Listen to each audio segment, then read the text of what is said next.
How does an orchestra become an orchestra? That's the question that our own Winnipeg Symphony Orchestra will be answering this weekend with the help of some very special guests. Together, they will trace the history of orchestras through the centuries in a program called How to Grow an Orchestra.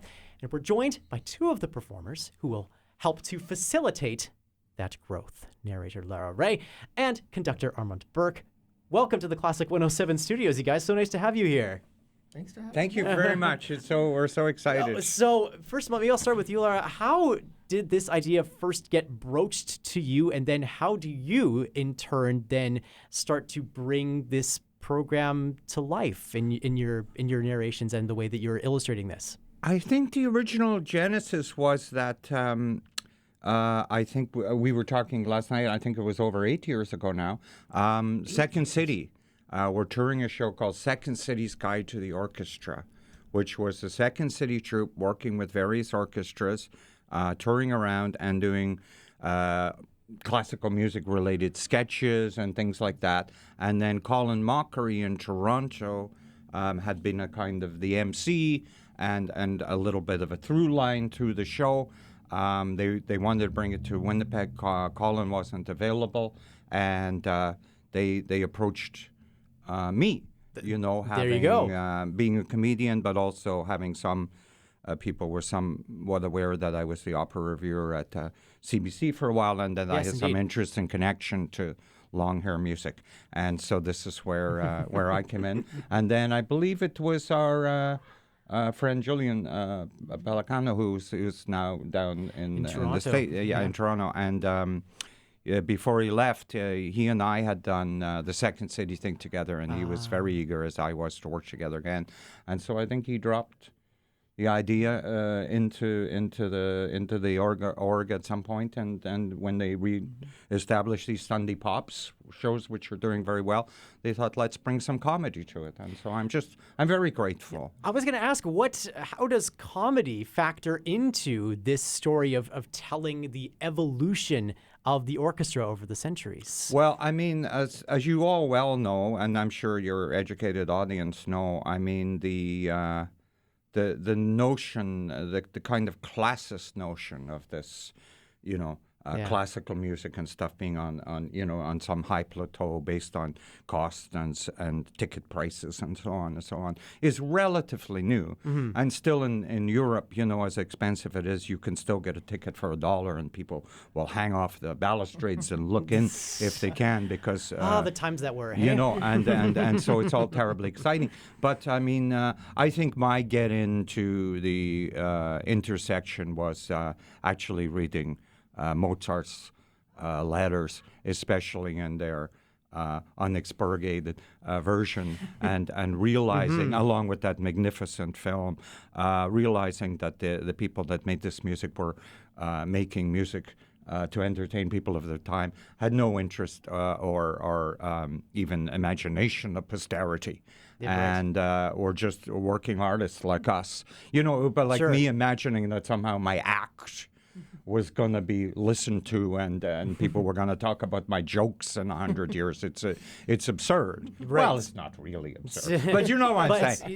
Right, exactly. Oh, yeah, absolutely. Those sort of things have staying power. Things become solidified into tradition, and we're just trying to break that up, because we knew now in this world we live in, we reestablish the idea that arts belong to everybody. Yeah. How do you then, so Armand, we'll bring you in here to say how then, as you're navigating that sort of development of the orchestra and going through all of these madcap hijinks stories of how the orchestra and how classical music came to be what it is today, how do you then navigate the challenges of adding different musicians as the orchestra expands over the centuries and different orchestral styles?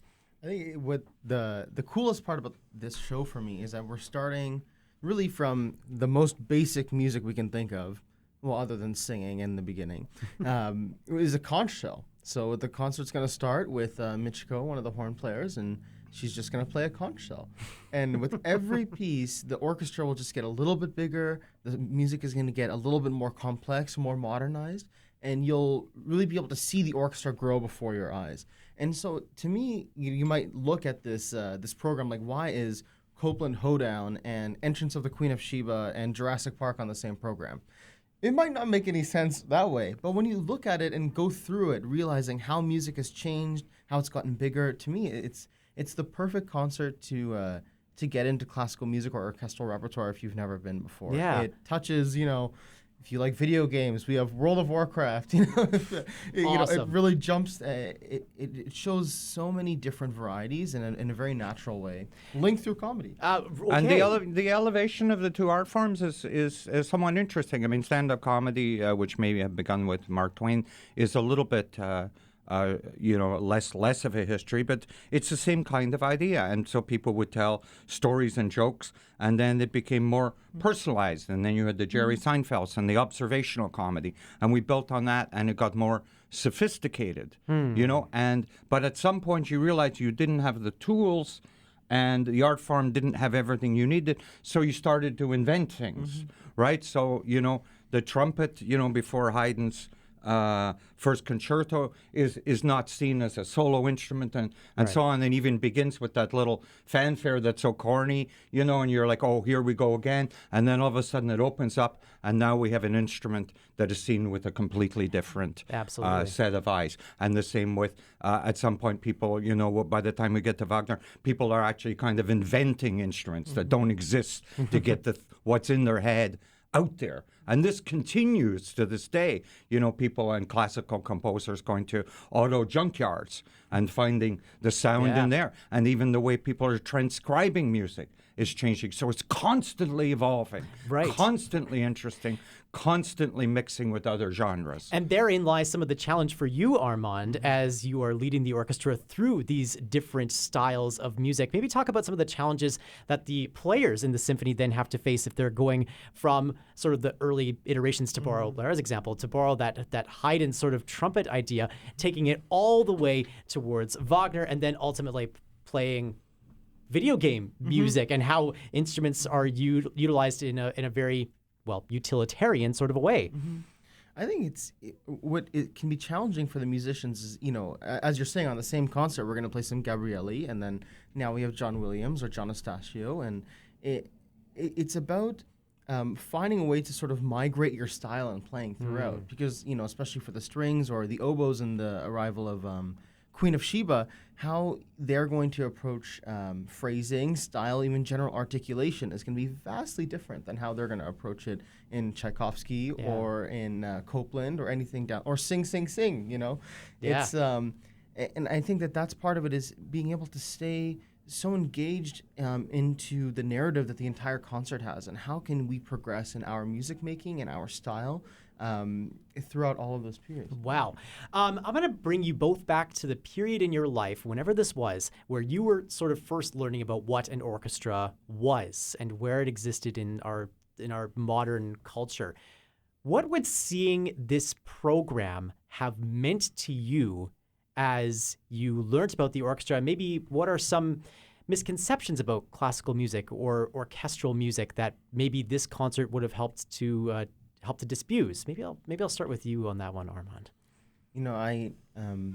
I've said a lot at this radio show before that I started very late in classical music, and I didn't start reading music until I was 18. But my first memories of orchestral music was watching both of the Disney Fantasia films on VHS, and my grandparents would get so upset with me because I'd be rewinding it constantly, just watching it over and over. But what I really enjoyed about that, I think, not even understanding that it was classical music, was that it was about marrying two different art forms together, having visual and music. And that's what I really like about this show, is that we're bringing comedy and music together in a way that seems so natural. I think one of the hallmark, or if not the hallmark piece of what we're doing, is this reimagining of Beethoven's Fifth Symphony. It's originally conceived by P.D.Q. Bach and rewritten by Lara Hence the here. comedy factor for you there. There comes the comedy in, If you're just someone who likes sports, you can come watch that. Because have you ever been able to imagine Beethoven's Fifth Symphony as a sportscast? And I think for me, that's a real way. Like seeing this as a child, I would be so confused. You have this idea of everyone wearing tails and these funny bow ties, and now there's an announcer and a referee running around. I think it's a way. Absolutely. What about And then for me, you? I think it honestly, and we, as a transgender person, this idea of like labels, and they can be good and they can be bad. Sure. But in the West, to some degree, for the longest time, so-called classical music was just music.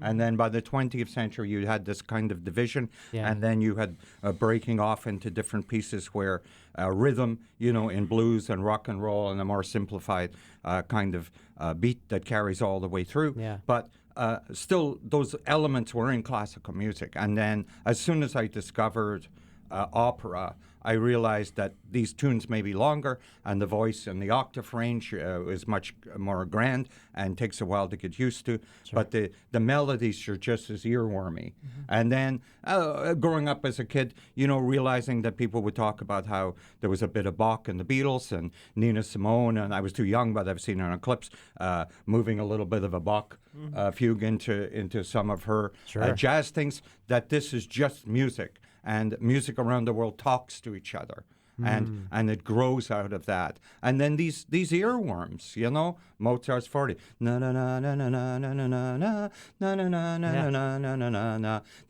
They grab you, And then anything with that ground bass, like Pachelbel's canon and stuff. There's just something, or Bach's na na na na na na na na na. There's just something about that kind of style, especially in the Baroque period, of those melodies all coming and forming together in that beautiful ornate, Baroque way that just it tickles my brain. And then for some reason, the 20th century stuff, the Schoenberg and so on, just tickles it even more because it's so challenging.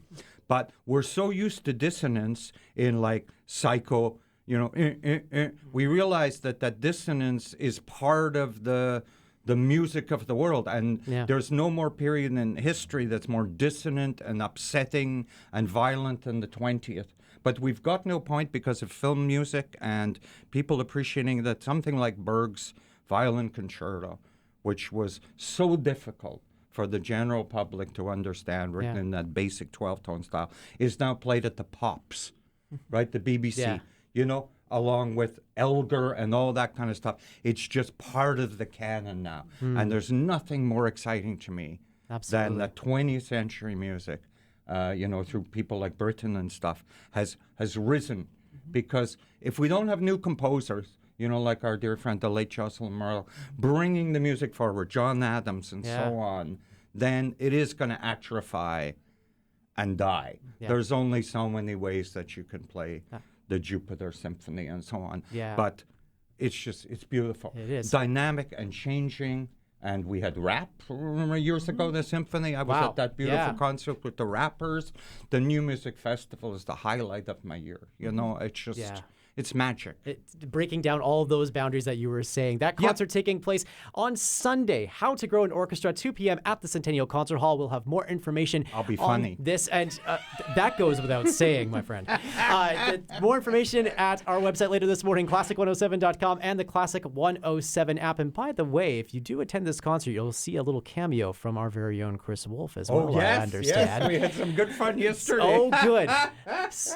Lara Rae and Armand Birk, thank you so much for joining us in the Classic 107 studios.